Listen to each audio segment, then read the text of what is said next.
Albert Einstein. Just the name brings to mind the image of a jovial man with wild white hair, perhaps sticking out his tongue in that famous playful photograph. He's often held up as the ultimate genius, the very definition of scientific brilliance. But who was the man behind the legend? In this storytelling journey, we'll travel through Einstein's life from his humble birth in 1879 to his final days in 1955. We'll see how a curious, thoughtful boy grew into a world changing scientist. We'll hear about his groundbreaking discoveries explained in friendly, simple terms. We'll also get to know Albert the person, his quirky habits like going sockless, his love of music and sailing, his witty humor and inspiring quotes, and his passionate stands on world issues. By the end of this hour, you'll not only understand what Einstein did for science and the world, but you'll feel like you've met the warm, funny, brilliant human being that he was.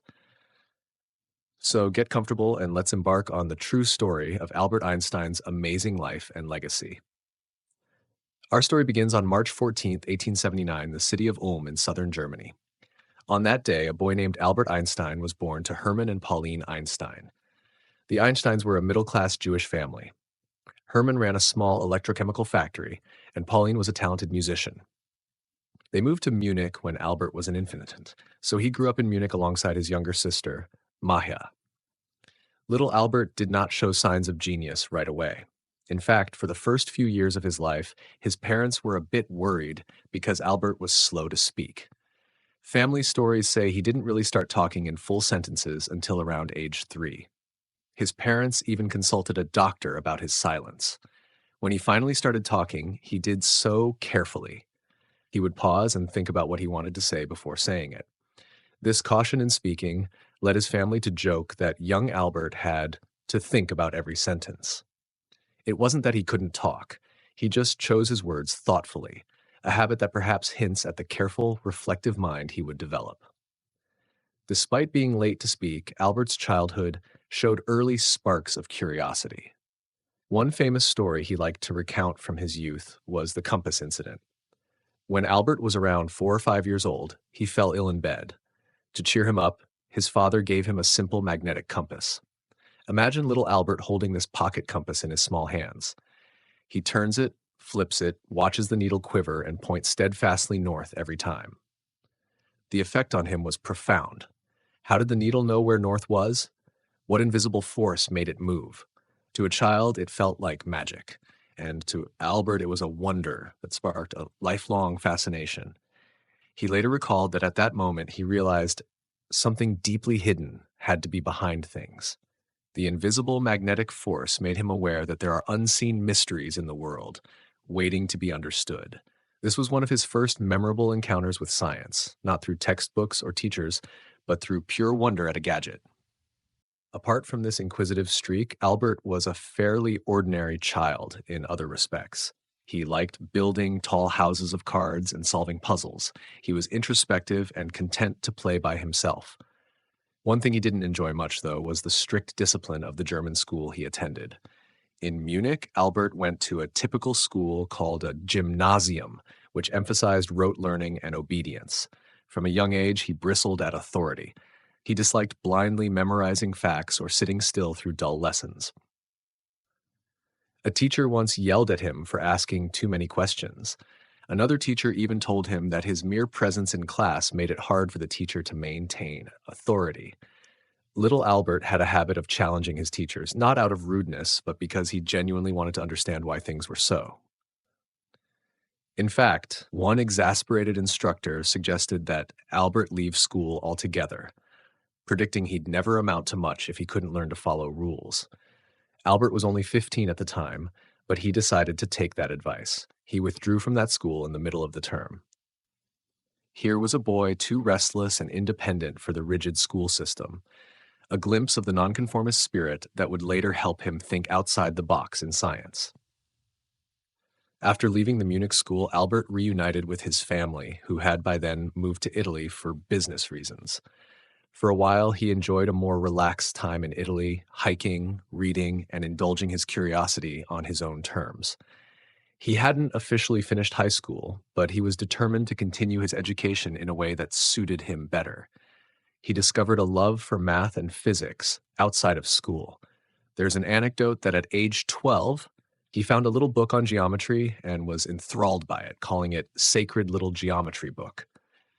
He worked through complex problems by himself and was delighted to prove mathematical statements true. This joy in self directed learning would characterize Einstein's approach. He learned best when driven by his own curiosity, not by coercion. Music was another big part of Albert's early life. His mother, Pauline, being a pianist, insisted her son learn an instrument. So at age 6, Albert started violin lessons.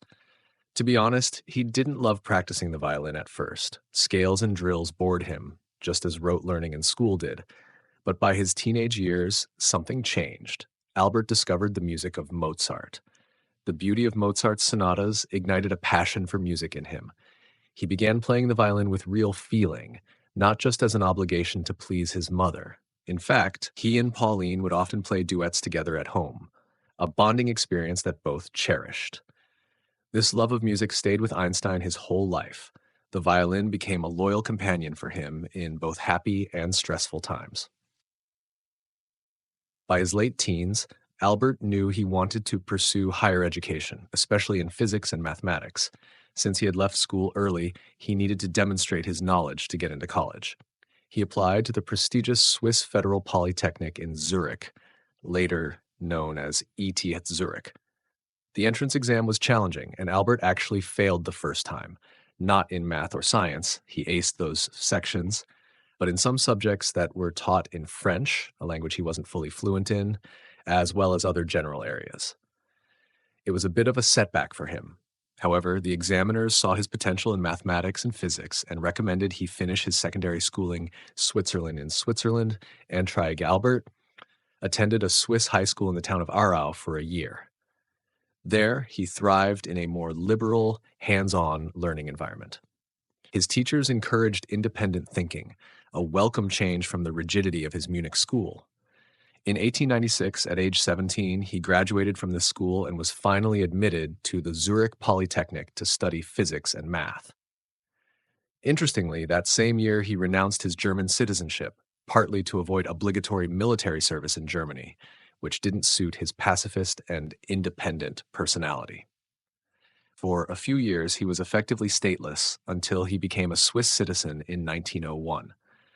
So the young Einstein arrived at college in Zurich, brimming with curiosity and ready to study what he loved.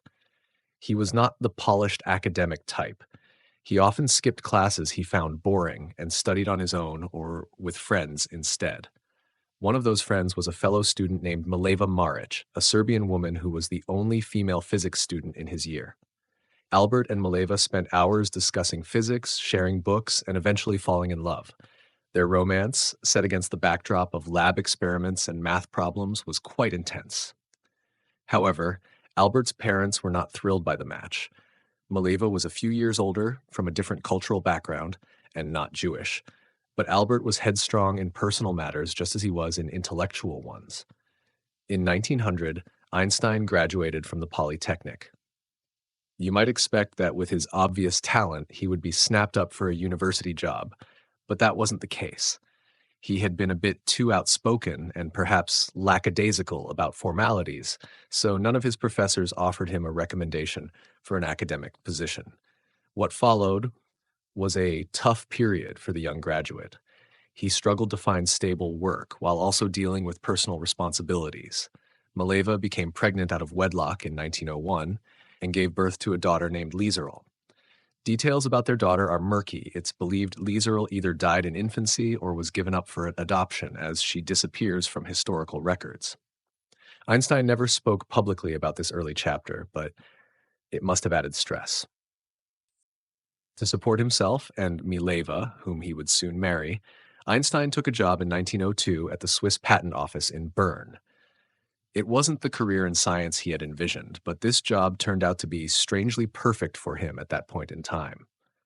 By day, he examined patent applications for inventions, checking the designs of electrical devices, mechanical gadgets, and the like. He was efficient at it, which often left him with free time at his desk. And what did he do with that spare time? He daydreamed and calculated about physics. In between stamping patent files, Einstein was jotting down equations and thinking about puzzles in science that had captured his imagination. Imagine a scene: a young Albert Einstein in his 20s, sitting in an office cubicle piled with patent paperwork. Out the window, he can see the tranquil city of Bern and maybe the Alps in the distance. To any passerby, he looks like a regular clerk dutifully doing his job. But inside his mind, he's running thought experiments across the universe. One of his favorite mental exercises was to imagine chasing a beam of light through space.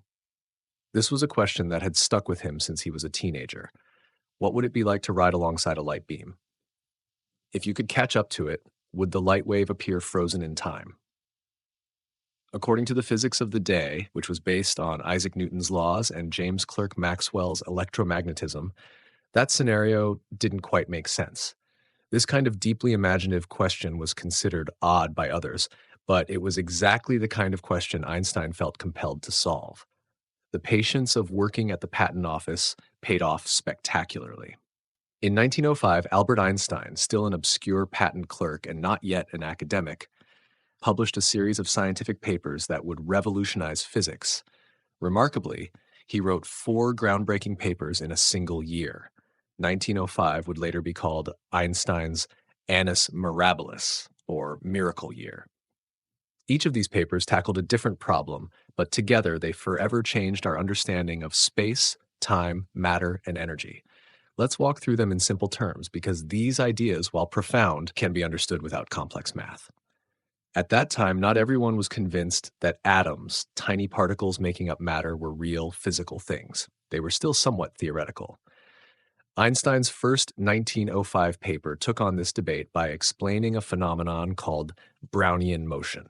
If you've ever seen dust motes dancing in a beam of sunlight or pollen grains jittering in water under a microscope, that's Brownian motion, random, jittery movement of small particles.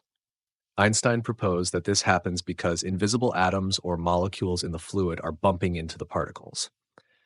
He provided equations that predicted how these tiny random kicks would make a particle move over time. His explanation gave strong evidence that atoms and molecules must be real and constantly moving. So, one of Einstein's first major contributions was essentially an extraordinary confirmation of the atomic theory. This helped convince scientists that matter is made of real particles and laid the foundation for modern chemistry and physics. Einstein's second major paper in 1905 dealt with light. Now, since the work of Maxwell, it was understood that light behaves like a wave, an electromagnetic wave, to be specific. But there was an experiment called the photoelectric effect that was puzzling everyone. In this effect, when light shines on a metal surface, the metal can emit tiny electrons, like knocking peas off a plate by throwing something at it. Classic wave theory couldn't fully explain why only certain frequencies of light could knock out electrons, or why increasing the light's brightness didn't always increase the energy of the ejected electrons. Einstein boldly suggested a solution. He proposed that light isn't just a wave. It can also behave like a collection of particles. He called these particles light quanta. We now call them photons. According to his idea, each photon carries a specific energy related to the light's frequency, color. Blue or ultraviolet light has high energy photons that can kick electrons out of the metal. Red light has lower energy photons that might not give an electron enough of a kick to free it.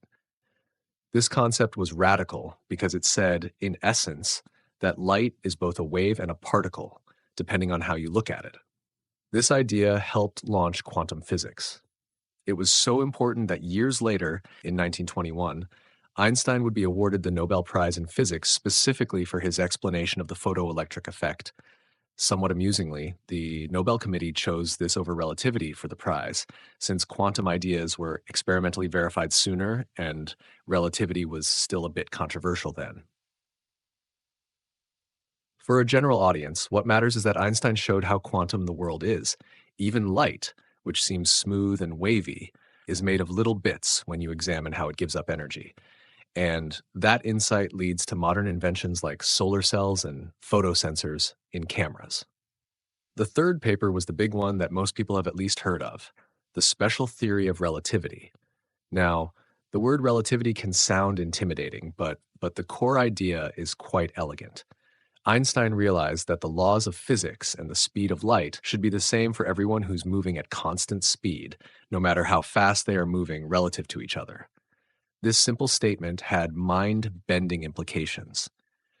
It meant that measurements of time and space are not absolute. They can differ depending on your state of motion. For example, if two observers are moving relative to each other, they will disagree on whether two events, say two lightning strikes, happened at the same time or not. One might say those strikes were simultaneous, while the other, moving fast relative to the first, might say no, one happened before the other, and both would be correct in their own frames of reference. Even more shockingly, Einstein's equations showed that a moving clock ticks slower relative to a stationary observer's clock, and a moving object will appear shortened in the direction of motion, a phenomenon called time dilation and length contraction. This isn't just imaginary, it's very real, though only noticeable at speeds approaching the speed of light or in strong gravity. More on gravity later. If you've heard of the twin paradox, it's a result of this. A twin who travels on a fast rocket might come back younger than the twin who stayed on Earth because the traveling twin's time ran slower. Special relativity upended the traditional ideas of absolute time and space laid down by Isaac Newton centuries before. Instead, Einstein showed that time and space are intertwined into one fabric called space-time, and what is fixed is the speed of light itself, an ultimate speed limit for any movement or signal. This concept was revolutionary. It's worth noting how Einstein's nonconformist streak helped here. Most people would assume time is the same for everyone. It certainly seems so in daily life. But Einstein was willing to challenge even the basic assumptions of reality by following the logic of his thought experiments and mathematics. He trusted the thought that if the speed of light is a universal constant, then something else must give. And that something was our conventional understanding of time and distance. Explaining relativity to friends, Einstein sometimes used a humorous analogy to get the point across without math. He joked, "When you sit with a pretty girl for 2 hours, it feels like 2 minutes. When you sit on a hot stove for 2 minutes, it feels like 2 hours. That's relativity." In other words, the perception of time can stretch or shrink depending on the situation. It's a playful analogy. After all, Einstein had a wry sense of humor. But it hints at the real scientific idea that time is not absolute. This analogy was so catchy that it made its way into newspapers and became one of the classic Einstein quips. It's not a literal description of the physics, but it certainly makes you think about how flexible time can be. And that's exactly the kind of thinking Einstein introduced to science. As if the first three breakthroughs weren't enough, Einstein's fourth 1905 paper was a short addendum to special relativity, and it contained a bombshell, the famous equation E equals mc Faraday. In plain language, this equation says energy equals mass times speed of light. The speed of light c is a huge number, 300,000 kilometers per second, so c squared is enormous. This means even a small amount of mass m is equivalent to a tremendous amount of energy E. Essentially, mass and energy can be converted into each other. They are different forms of the same thing. This was a totally new insight. It explained, for example, how the sun produces energy by converting tiny amounts of matter, hydrogen nuclei, into light and heat. It also foreshadowed the possibility of nuclear power and nuclear bombs, where a little mass turning into energy can release destructive power. Einstein at the time wasn't thinking of weapons or power plants. He derived E equals mc squared as a logical outcome of relativity. It told us that if an object releases energy, it will lose a bit of mass, and vice versa. This equivalence would later become crucial in 20th century technology and is arguably Einstein's most famous equation, one that almost everyone recognizes, even if they don't remember exactly what it means. In a way, E equals mc squared is a testament to the unity of nature. Matter and energy are interchangeable. It's like finding out that ice can melt into water. Two seemingly different things are just forms of one substance. So by the end of 1905, Einstein had produced work that doctoral professors would envy, yet he himself was still just Herr Einstein, technical expert, third class, at the patent office. He was essentially doing Nobel-worthy science in his spare time. At first, These papers didn't make headlines. They were published in a German scientific journal and took a while to percolate through the scientific community. But the few physicists who read them realized they were dealing with something extraordinary. Word started to spread that an unknown patent clerk in Switzerland had suddenly solved several of physics' toughest puzzles. Einstein's life was also changing on the personal front around this time. In 1903, he had married Mileva Maric, the classmate he loved from Zurich. They would go on to have two sons, Hans Albert, born 1904, and Eduard, born 1910. Money was tight in those early years, so Einstein's patent office salary was important. But Einstein was not destined to remain an office clerk forever. His genius was about to be recognized. By 1908, thanks to his growing reputation from the 1905 papers, Einstein finally got a break in academia. He secured a position as a lecturer at the University of Bern. He was on his way to becoming a full-fledged scientist in the public eye. Leaving the patent office for academia, Einstein swapped routine office hours for the freedom of university life. In 1909, he became a professor of physics in Zurich, the very same polytechnic where he'd studied. Imagine the satisfaction. Only a few years before he was overlooked by the academic establishment, and now he was a rising star within it.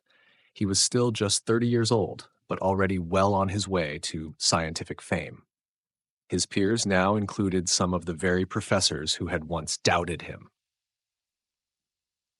Einstein didn't stop innovating after 1905. He continued to explore the implications of his new ideas and to branch out into other questions. In 1911, he took a post at the German University in Prague, his first full professorship. He didn't stay long in Prague, just over a year, but while there, he made a remarkable early prediction using his relativity theory. He calculated that gravity could bend light. Specifically, he predicted that light from a distant star would bend as it passed near the sun, an idea that came straight from his equivalence of mass and energy, and the thought that mass, like the sun's, could affect space and time. This was a clue toward a deeper theory of gravity that he was formulating. By 1912, Einstein returned to Zurich, but a bigger opportunity was looming. The prestigious scientists in Berlin had taken notice of Einstein's brilliance and wanted him in Germany. Max Planck, the father of quantum theory and a bit of a celebrity scientist himself, and other colleagues lured Einstein with an incredible offer: a research professorship in Berlin with membership in the elite Prussian Academy of Sciences and no teaching duties, basically freedom to just think and research. On top of that, he would be close to some of the best scientific minds and resources in Europe. Einstein accepted. In 1914, he moved to Berlin, marking a new chapter in his life. Moving to Berlin had significant personal repercussions as well. Einstein's marriage with Mileva had been under strain. There were reports of frequent arguments, differences in personality, and the stress of raising children, one of whom, Eduard, would later struggle with mental illness. Moreover, Einstein had started to grow apart from Mileva and closer to his cousin Elsa Lowenthal. Elsa Einstein, née Einstein, she was actually Albert's first cousin on his mother's side and second cousin on his father's side. By the time he relocated to Berlin, Albert and Elsa were involved romantically. Mileva initially moved to Berlin too with the children, but the marriage was failing. Just as World War I erupted in the summer of 1914, Mileva took the boys back to Zurich. Einstein and Mileva would eventually divorce in 1919. It was a painful period for the family. Einstein was largely separated from his sons at this time, which he surely regretted, but he and Mileva could not reconcile. As part of their divorce settlement, in a rather astonishing gesture, Einstein promised that if he ever won a Nobel Prize, he would give the prize money to Mileva to support her and the children. This promise gives a sense of both Einstein's confidence in his work and his desire to ensure his family was provided for despite the separation. True to his word, years later, Mileva did receive that Nobel money. So now Einstein was in Berlin, a city brimming with scientific talent, during a very tumultuous time. World War I had begun, throwing Europe into chaos. Einstein, ever the pacifist, was deeply disturbed by the nationalism and violence. Many German intellectuals and scientists, including some of his colleagues, signed a manifesto supporting the war effort. Einstein did the opposite. He was one of the very few who publicly signed anti-war petitions and spoke for peace. This made him a bit unpopular with some patriotic peers, but it showed his moral courage. He believed in a kind of global humanitarianism above narrow nationalism, a stance that would define his politics for life. Yet, even as battles raged across continents, Einstein was fighting a different battle in his equations. He had been working for years on a new theory of gravity that would expand upon his special relativity. Special relativity, 1905, was special because it dealt with the case of constant speeds and motion. Now, Einstein wanted a theory that also included acceleration and crucially gravity, which is essentially an acceleration. When you're in free fall, you accelerate due to gravity. He knew from the start that this would be hard. He once remarked that compared to relativity, all other contemporary science is child's play. He wasn't kidding. For a while, he struggled mathematically. The problem was complex, involving non-Euclidean geometry, geometry on curved surfaces. But Einstein had a physical insight that guided him, the principle of equivalence. He realized that someone in a closed room cannot tell the difference between gravity pulling them to the floor and the room accelerating upward, pushing them to the floor. Gravity, in other words, might be equivalent to acceleration, and thus perhaps gravity could be described not as a force in the traditional sense, but as a property of space and time itself. Finally, after intense work and a bit of help from mathematician friends like Marcel Grossman, Einstein reached a breakthrough. In November 1915, in the midst of war, he presented his completed general theory of relativity to the Prussian Academy. This was Einstein's masterpiece. If special relativity was impressive, general relativity was a whole new level of genius. It proposed a completely new way to understand gravity. In simple terms, massive objects cause a curvature of space and time around them, and what we feel as gravity is just objects following the curves in space-time. A common analogy is to picture space-time as a stretchy rubber sheet. If you put a heavy bowling ball, like the sun, on the sheet, it creates a dent or well. Now, if you roll a smaller ball, like Earth, nearby, it will spiral around the heavy ball, caught in the curve, not because an invisible force reached out and grabbed it, but because of the dent in the sheet. In reality, of course, space is three-dimensional, and time adds a fourth dimension, so it's hard to visualize. But mathematically, Einstein described precisely how matter tells space-time how to curve, and space-time tells matter how to move. From this theory, a lot of previously unexplained or odd phenomena could be understood, like slight anomalies in Mercury's orbit around the sun, which Newton's gravity couldn't fully account for, but Einstein's could. However, a theory this far out needed experimental proof to be believed by the wider scientific community. An opportunity for that proof came in 1919, after the war. Einstein's general relativity made a dramatic prediction. Light passing near a massive object, like the sun, would bend from its straight path, because space-time is curved by the sun's mass. Normally, we can't tell light is bending as it comes from distant stars, because the sun's brightness blinds us to stars in the daytime. But during a total solar eclipse, when the moon blocks the sun's light, stars near the sun's edge become visible. Einstein's theory predicted that those stars' apparent positions in the sky would be slightly shifted because their light bent around the sun. British astronomer Sir Arthur Eddington organized an expedition to test this during the eclipse of May 1919. They set up telescopes on the island of Principe off Africa and in Brazil to photograph stars during the eclipse and compare their positions to when the sun wasn't in the way. When Eddington analyzed the results, the starlight was indeed deflected by about the amount Einstein's equations predicted. It was a triumphant moment. In November 1919, the results were announced in London. Practically overnight, Albert Einstein became a world-famous figure. Think of it as the 1919 version of going viral. The press sensationalized the story, partly because it was a welcome bit of positive, mind-bending news after years of war horror, and partly because the idea of upending Newton, the venerable Sir Isaac Newton, was irresistible.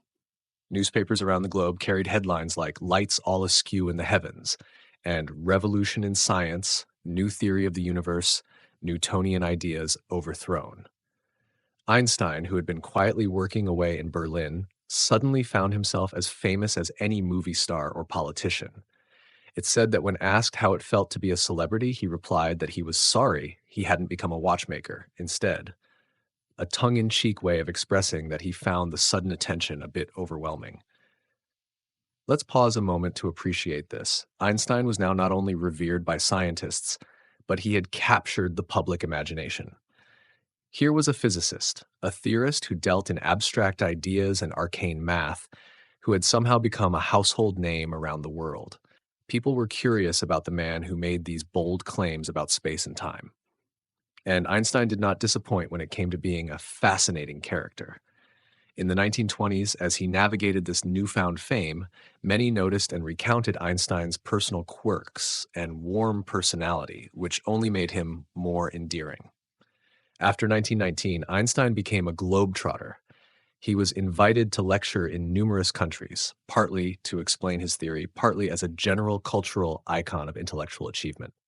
One of Einstein's first major trips was to the United States in 1921. He traveled to America not just as a scientist, but also as something of a statesman for science and for Jewish people. He went on a speaking tour and helped raise funds to establish the Hebrew University in Jerusalem. Einstein was a supporter of the idea of a Jewish homeland in Palestine, especially in light of growing anti Semitism in Europe, though he hoped Jews and Arabs could coexist peacefully. Crowds greeted him like a hero. There are stories of throngs lining up just to catch a glimpse of him as he sailed into New York Harbor. He even met the American president, Warren G. Harding, although apparently that meeting was not particularly deep. Einstein later joked about the perplexed look on Harding's face when he tried to explain relativity. In 1922, Einstein was awarded the Nobel Prize in Physics. Interestingly, because of the slow communications and scheduling, he actually received the prize in 1922, although it was officially for the year 1921. And as noted, the Nobel Committee played it safe by citing his work on the photoelectric effect and services to theoretical physics, rather than explicitly mentioning relativity. By then, however, relativity had been widely accepted and celebrated. At the Nobel banquet, which he didn't attend in person as he was traveling in the Far East at the time, Einstein's work was praised for its boldness. True to his earlier promise, Einstein sent the Nobel Prize money to Mileva in Zurich, ensuring his ex-wife and sons were financially secure. Einstein's travels in the 1920s took him around the globe. He visited Japan, where he was received with great enthusiasm.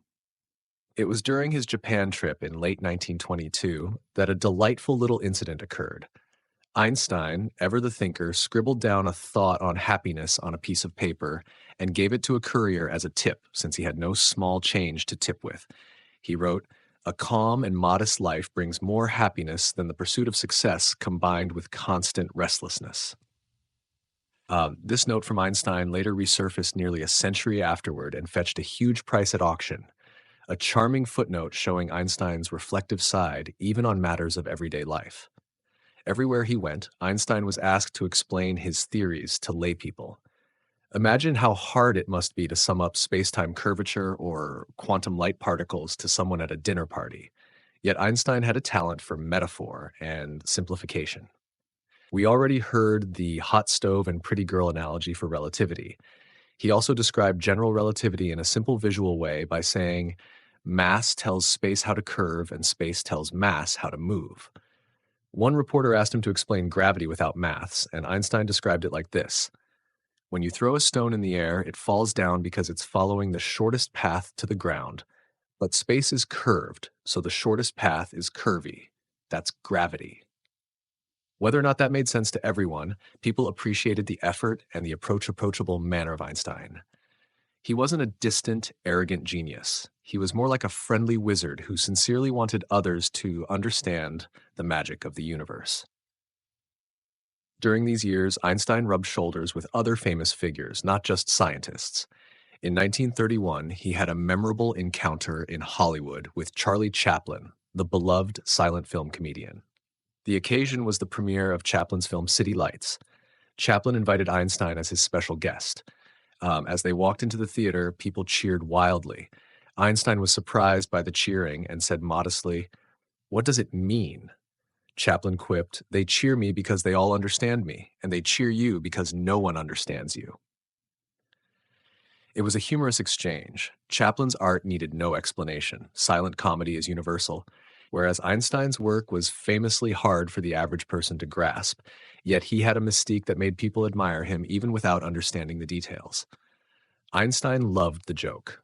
He and Chaplin got along splendidly, two giants in different fields appreciating each other. By this time, Einstein's personal life had settled into a new pattern. He had married his cousin Elsa in 1919, shortly after divorcing Maliva. Elsa Einstein was a calming, caring influence on Albert. She managed many practical aspects of his life, acting as a gatekeeper to the throngs who wanted a piece of Einstein's time. She also provided a warm home life. Einstein grew close to Elsa's two daughters, his stepdaughters Ilse and Margot. While Einstein could be somewhat absent-minded, the stereotypical professor lost in thought, Elsa kept him grounded. There's a sweet anecdote. Sometimes when visitors came to see the great Einstein, they found him in the kitchen happily chopping vegetables for soup. He'd greet them with a sparkle in his eye and an apron on. He did not stand on ceremony. And we must talk about Einstein's appearance and quirks, because they were already legendary. He had grown his hair long and shaggy and often neglected to comb it. As he aged, that mane turned silver and became part of his iconography. He once joked, "Long hair minimizes the need for barbers," showing that even his unruly locks were somewhat intentional. He just didn't want to waste time on haircuts. Then there was his aversion to socks. Yes, Einstein hated wearing socks. He found them uncomfortable and pointless because they'd always get holes. Even on formal occasions, he would skip socks and often managed to hide the fact by wearing high-sided shoes or boots. In a letter to Elsa, he gleefully recounted that he'd attended a fancy event without socks, and nobody was the wiser. He wrote, "Even on the most solemn occasions, I got away without wearing socks." For the rest of his life, socks were more or less banished from his wardrobe.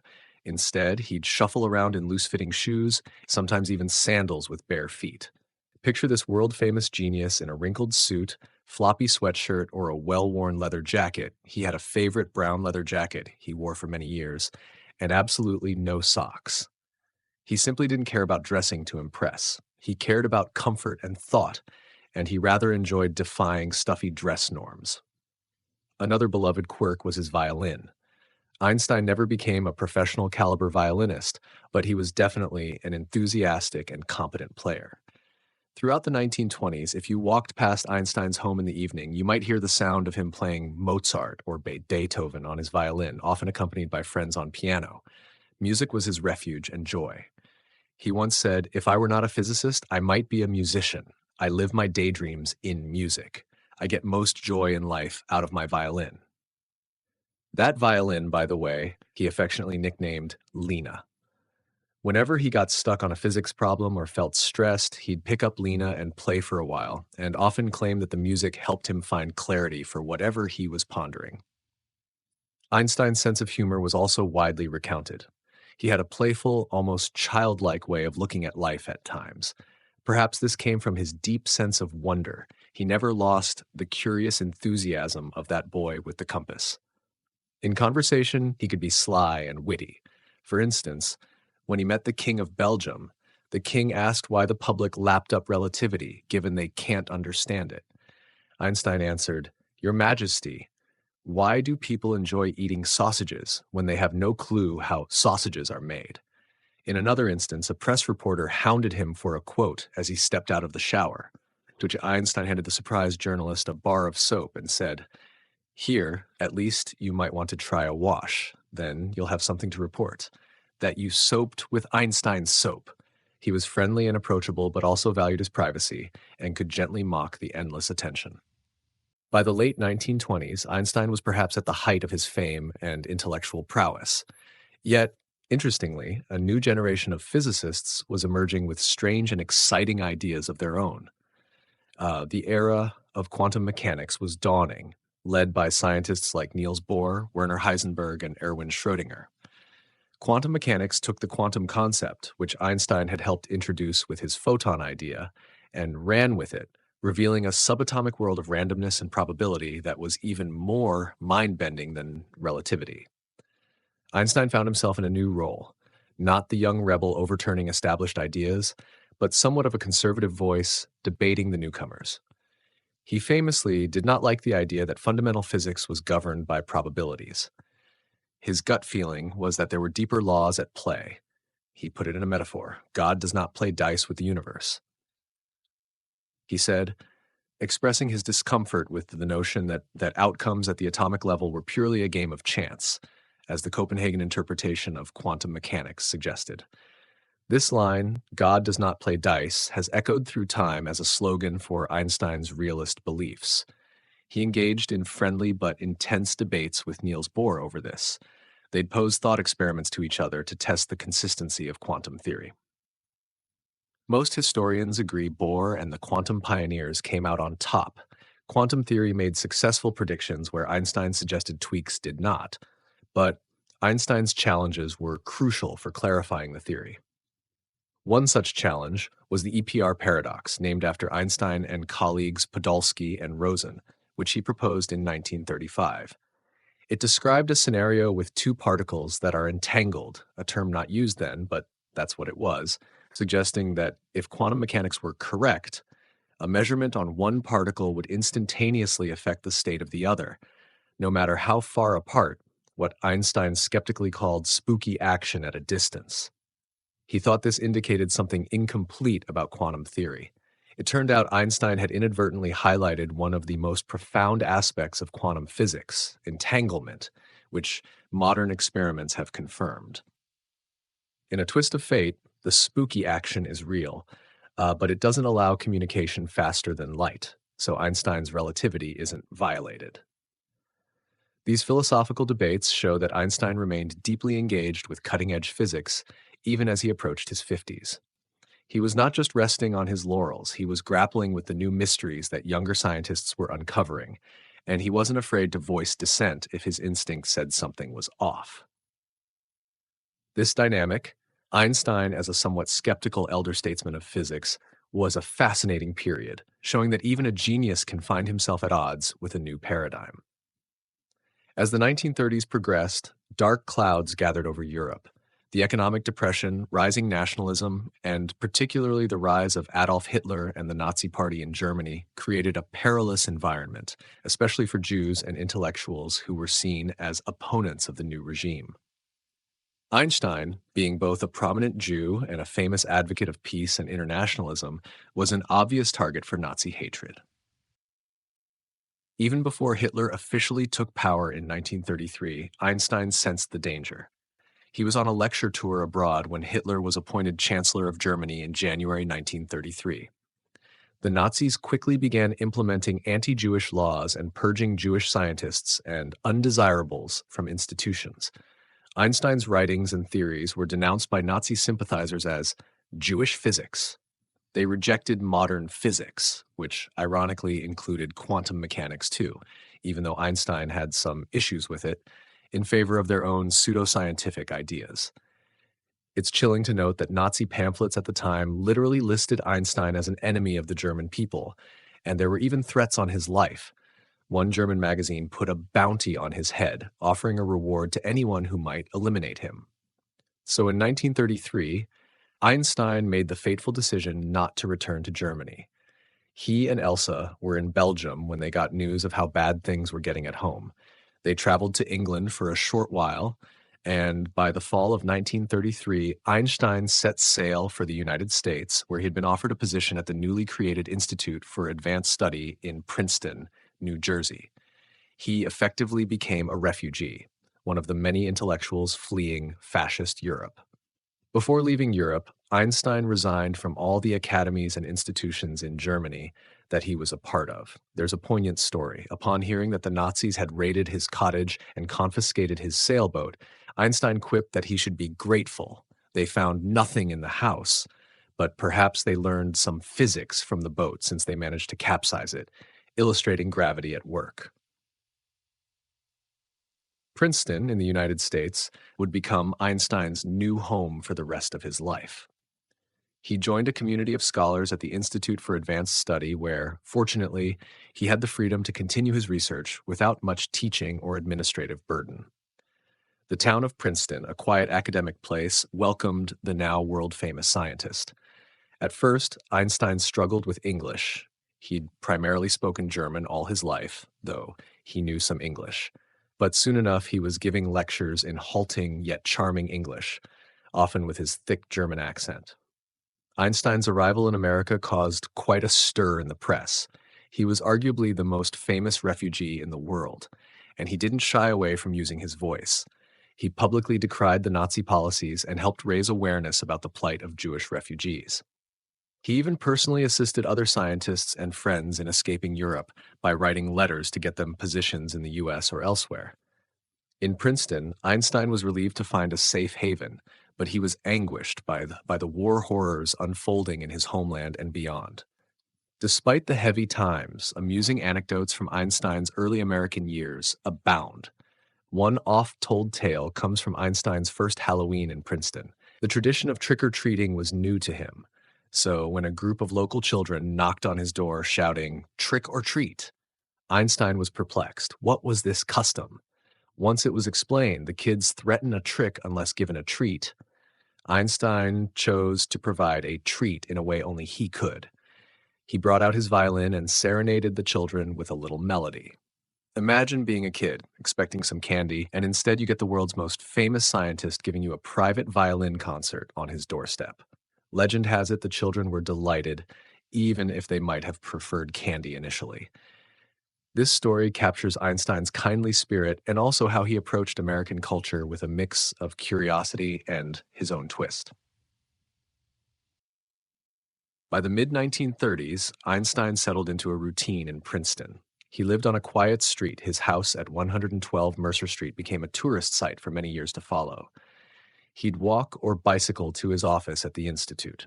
He became a familiar sight around town. The old man with frizzy hair, often wearing a baggy sweater, no socks, of course, puffing on his pipe as he strolled. Yes, Einstein loved his pipe. He claimed that smoking helped him calm down and focus, though doctors today would disagree with that method. He once jokingly said that pipe smoking contributes to a somewhat calm and objective judgment in all human affairs. Einstein's Princeton years also brought new friendships. He struck up a deep camaraderie with the mathematician Kurt Gödel, famous for his incompleteness theorems in logic. Einstein and Gödel would take long walks together to and from work, engrossed in conversation. Two brilliant minds, one known for unraveling the cosmos, the other for unraveling the foundations of mathematics, chatting like old pals. What did they talk about? Perhaps unified field theories or philosophical paradoxes, or maybe just their opinions on the best pastry shop in town. Those who saw them together noted that Einstein looked truly happy on those walks. Now, while Einstein was thriving intellectually in Princeton, the world was hurtling toward another war, World War II. In 1939, Einstein was confronted with a grave scientific possibility. Fellow physicists who had escaped Europe, like Leo Szilard, told Einstein about new findings from Europe. Scientists in Germany had discovered nuclear fission, splitting the atom's nucleus in uranium. There was a real concern that this could lead to an immensely powerful bomb, an atomic bomb, and that Nazi Germany might be racing to develop one. Einstein, a pacifist, was horrified by the idea of nuclear weapons, but he was even more horrified by the thought of Hitler possessing such a weapon first. So, in August 1939, just before World War II broke out, Einstein took a significant step. He co-signed a letter to U.S. President Franklin D. Roosevelt, alerting him to the possibility of building extremely powerful bombs of a new type, and that Germany might be working on such research. This Einstein-Szilard letter is often cited as one of the sparks that led to the U.S. launching the Manhattan Project, the secret wartime project to develop the atomic bomb. It's worth noting that Einstein's role in the Manhattan Project ended with that letter. He was not invited to work on the project. The U.S. government considered him a security risk due to his left-leaning, pacifist political views. In fact, Einstein later joked that his only involvement was this letter. No work, no knowledge of the actual developments, nothing. Nonetheless, the letter bore Einstein's influential name and did succeed in getting Roosevelt's attention. The war years saw Einstein mostly on the sidelines of direct military research, but he was busy with other things. For one, he was working on a new grand project of his own to find a unified field theory that would reconcile gravity, described by his general relativity, with electromagnetism, described by Maxwell's equations, into one set of equations. This was an attempt to unify the forces of nature, a pursuit that would occupy Einstein until his dying day. While younger physicists were diving into quantum theory and building bombs, Einstein, true to form, followed his own path. But Einstein wasn't entirely detached from the war effort either. He helped the US Navy by consulting on certain weapon systems, like improved munitions and explosives safety, and he continued speaking out against fascism. When World War II finally ended in 1945, it ended with the horrific use of atomic bombs on Hiroshima and Nagasaki. Einstein was deeply shaken. Though he hadn't built the bomb, he felt a shadow of guilt for having signed that letter that spurred it. In an interview a couple of years later, he famously lamented, "Had I known that the Germans would not succeed in developing an atomic bomb, I would have done nothing." He meant that if he had realized Germany wouldn't get there first, he wouldn't have encouraged the US to pursue it. This statement captures Einstein's moral compass. He truly hated that such a destructive weapon had been unleashed, even to defeat a regime as evil as the Nazis. After the war, he and many of the scientists who built the bomb actually formed groups to warn the world about the dangers of nuclear weapons and to advocate for international control of nuclear technology. The last decade of Einstein's life was a mix of continued scientific striving, political activism, and being an elder statesman of science. By the late 1940s, Einstein was in his late 60s and early 70s, with that mane of hair now completely white. He had become something of a sage, and people around the world sought his opinion on everything from pacifism and politics to philosophy and, of course, physics. Einstein used his fame to promote causes he believed in. One major cause was nuclear disarmament and world peace. He understood that the atomic bomb changed everything. In 1946, he co-founded the Emergency Committee of Atomic Scientists, which aimed to educate the public and world leaders about the dangers of nuclear war and the need for international cooperation to prevent it.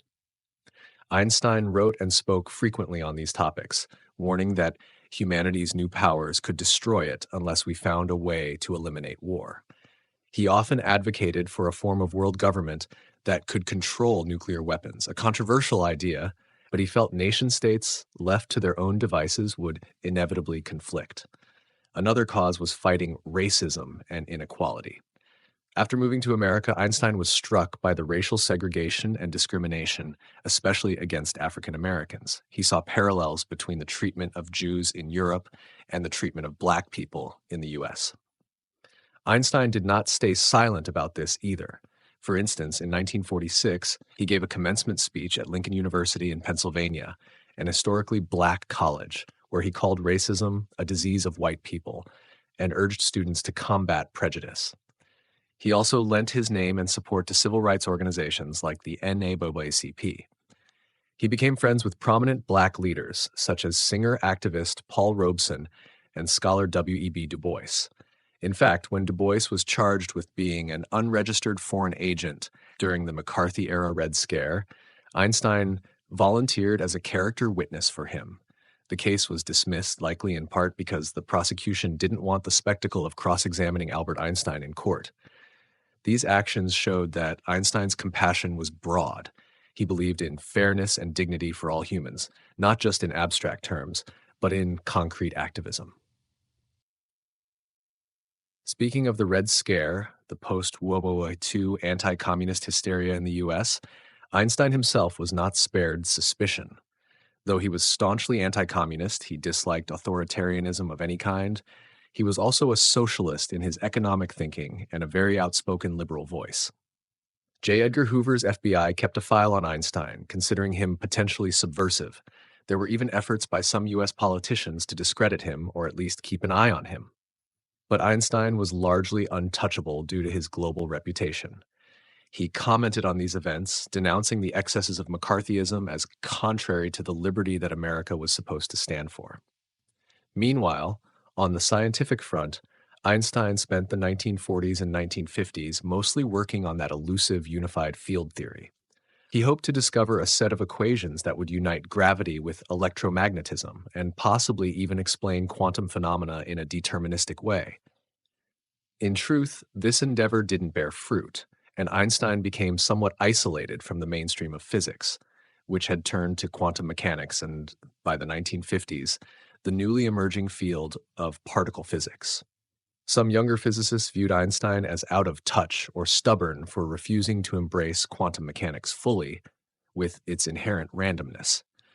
Einstein would occasionally remark that he simply couldn't believe the universe was built on chance and statistical laws.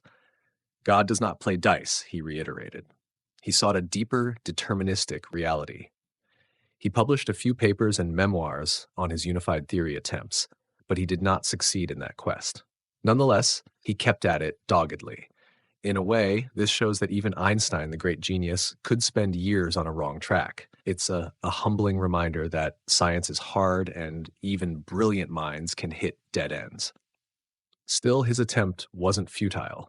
The dream of unifying physics is still alive in science today. Think of modern theories of everything or quantum gravity research. Einstein kindled that dream early on, and many are still chasing it. In 1952, after the death of Israel's first president, Chaim Weizmann, Einstein received a highly unusual offer. He was asked if he would accept the position of president of Israel, a largely ceremonial role, but a great honor nonetheless. Einstein was deeply touched but declined, saying that while he was proud to be associated with the Jewish people, he lacked the natural aptitude and experience for politics and leadership of a country. He said, "Equations are easy, but it's much harder to govern people." This gentle refusal again showed his self-awareness and humility. Throughout his later years, Einstein enjoyed simple pleasures. He still played violin, though less vigorously as he aged. He loved to go sailing on a small boat he owned. Funny thing, Einstein adored sailing, but was by all accounts a terrible sailor. He never learned to swim, would often lose track of the wind, and capsized numerous times. Neighbors on Long Island, where he summered for a while, frequently had to fish him out when his boat tipped over in the shallow waters. They'd find the soaked professor cheerfully accepting help, totally unfazed by his lack of seafaring skill. He even named his sailboat Tinef, a Yiddish word meaning worthless or junk, perhaps because of how often it betrayed him by flipping over. But none of that stopped Einstein from venturing out. He simply enjoyed the peace and quiet on the water, and probably the laugh at himself when he ended up in the drink. He also continued to correspond with an astonishing range of people, from fifth-grade students who wrote him letters, to whom he often wrote kind, encouraging replies, to other intellectuals like Bertrand Russell, with whom he discussed global peace strategies. In fact, one of his last acts was signing the Russell-Einstein Manifesto in early 1955, a document that warned of the dangers of nuclear war and urged world leaders to seek peaceful resolutions to conflicts. The manifesto was released a few months after Einstein's death, but his signature on it symbolized his unwavering commitment to peace. Let's not forget one of the most endearing images of Einstein in those later years, the iconic tongue photograph. On Einstein's 72nd birthday, March 14th, 1951, he was leaving a celebration event and was tired of paparazzi snapping photos and asking him to smile. Feeling playful and perhaps a bit mischievous, Einstein stuck out his tongue at a photographer from the press. The moment was captured perfectly in a now famous photograph. It shows Einstein in his car, eyes twinkling, tongue out, looking like a naughty kid. He later loved that photo so much that he requested many prints of it to give to friends. It's become an image that encapsulates Einstein's persona. Incredibly intelligent, yes, but also unpretentious, humorous, and young at heart. How many global figures can you name whose most famous picture has them sticking out their tongue? It's part of why Einstein's legacy is not just one of brain power, but of a kind of joyful, rebellious spirit. By early 1955, Einstein's health was diminishing. He had abdominal aortic aneurysm issues, essentially a weakness in the wall of a major artery. He had known about this for a while. In 1948, he even had a surgical attempt to fortify it. But in April 1955, the aneurysm ruptured. Einstein collapsed at home and was taken to the Princeton hospital. Doctors suggested a surgical intervention, but Einstein refused. He famously said, "I want to go when I want to go. It is tasteless to prolong life artificially." He had accepted that his time was near and didn't wish to extend his life at the cost of being in a hospital bed with little quality of life. In the hospital, as he drifted in and out, Einstein continued to work in a way. He had with him a draft of a speech he was scheduled to give on Israeli Independence Day. Even on his deathbed, he was editing this draft, full of reflections on Israel and world peace. On the morning of April 18, 1955, Albert Einstein passed away in his sleep. He was 76 years old. A quirky and somewhat controversial footnote: the pathologist who performed Einstein's autopsy actually removed Einstein's brain, without permission from the family at the time, for study, as if hoping to uncover the secret of Einstein's genius in the brain's tissue. The brain was preserved and portions were examined by researchers over the years. A few differences were noted: slightly different proportions of certain lobes, maybe more glial cells in some areas, but nothing conclusive that definitively explains genius. In a sense, this act, though ethically questionable, underscored the almost mythic status Einstein had acquired. People literally wanted to peek into his brain to see what made him so special. But Einstein likely would have chuckled at that and reiterated that genius comes from curiosity, passion, and imagination, not just some unique brain anatomy. Einstein's body was cremated shortly after his death in a simple ceremony per his wishes. He didn't want a fancy grave or memorial that people would turn into a shrine. He had seen what fame was and didn't want to be idolized in death. His ashes were scattered in a secret location. However, the legacy he left behind was anything but quiet or secret. Albert Einstein's death marked the end of an era, but in many ways his influence was just beginning to shine even more broadly. His scientific contributions form the bedrock of modern physics. Think about it. GPS satellites today have to correct for Einstein's relativity, both special and general, to give you accurate directions on your phone. The understanding of the cosmos, from black holes to the expanding universe, comes straight out of general relativity. The photoelectric effect that Einstein explained is at work in every digital camera and solar panel. The concept of quanta of light paved the way for quantum mechanics, which in turn led to semiconductors and the electronic revolution. E equals mc squared demonstrated the potential of nuclear energy for better or worse changing world history. So scientifically, Einstein's fingerprints are on an astonishing range of things that shape our daily lives and our understanding of the universe. Beyond science, Einstein became a symbol of human intellect and curiosity. He was named Time magazine's Person of the Century in 1999, illustrating that his impact went beyond physics into the realm of cultural icon. His name, Einstein, has entered the common lexicon as shorthand for genius. How many times have you heard someone say, "Well, I'm no Einstein, but..." It's an extraordinary kind of immortality to achieve. Your name itself means brilliance. Yet what's truly beautiful about Einstein's legacy is not just that he was smart, it's how he used that intelligence and how he regarded it. He was exceedingly humble about his gifts. He often insisted that imagination and curiosity mattered more than raw knowledge. One of his famous quotes reminds us, "Imagination is more important than knowledge, for knowledge is limited, whereas imagination embraces the entire world." He lived that principle, dreaming up scenarios on beams of light, imagining warpings of space-time, asking what-if questions that others dismissed as fanciful. He also said, "I have no special talents, I am only passionately curious." Coming from Einstein, who clearly did have special talents, this quote emphasizes that it was really his passion and curiosity that drove him to greatness, not some inborn superpower. Einstein's life also offers inspiration on a human level. He was a refugee who fled oppression and yet contributed immensely to his new country and the world. He stood up for peace and justice even when it was unpopular to do so. He wasn't afraid to be himself, whether that meant defying Nazi hatred, challenging scientific orthodoxy, or simply wearing comfy sweaters and no socks to a formal meeting. There's something very authentic about Einstein that resonates with people. He once said, "Try not to become a man of success, but rather try to become a man of value." By that measure, Einstein succeeded spectacularly. He added enormous value to the world through his insights and moral example, even if he was never motivated by conventional ideas of success or wealth. Indeed, he gave away prize money and did not seek material luxury. In the years since his passing, Einstein's predictions and theories have continued to be validated. In 2015, detectors directly observed gravitational waves, ripples in space-time from colliding black holes, a phenomenon Einstein's equations had predicted a century earlier, but he himself doubted we'd ever detect because the effect is so faint. When those waves were heard, many said it was like hearing Einstein whispering across time. It's a reminder that his ideas are still very much alive.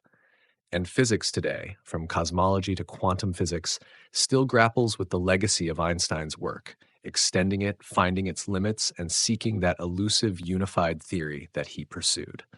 Ultimately, Albert Einstein's story is a celebration of the human spirit, our ability to wonder, to ask big questions, to challenge the status quo, and to empathize with others. From a curious child mesmerized by a compass needle, to a young clerk reimagining time and space, to a global icon advocating for peace, Einstein's journey is one of discovery in every sense. It teaches us that childlike wonder can lead to world changing ideas, that standing by one's principles matters, and that even the most brilliant mind can stay grounded in humor and humility.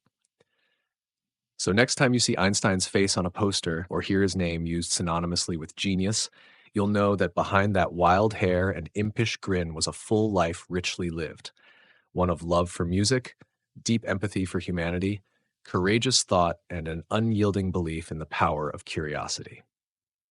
As we conclude this story, perhaps we can carry a bit of Einstein's legacy with us, to remain curious, to imagine freely, and to never lose our sense of wonder at the something deeply hidden behind the workings of the world. In Einstein's own words, the important thing is not to stop questioning. Curiosity has its own reason for existing.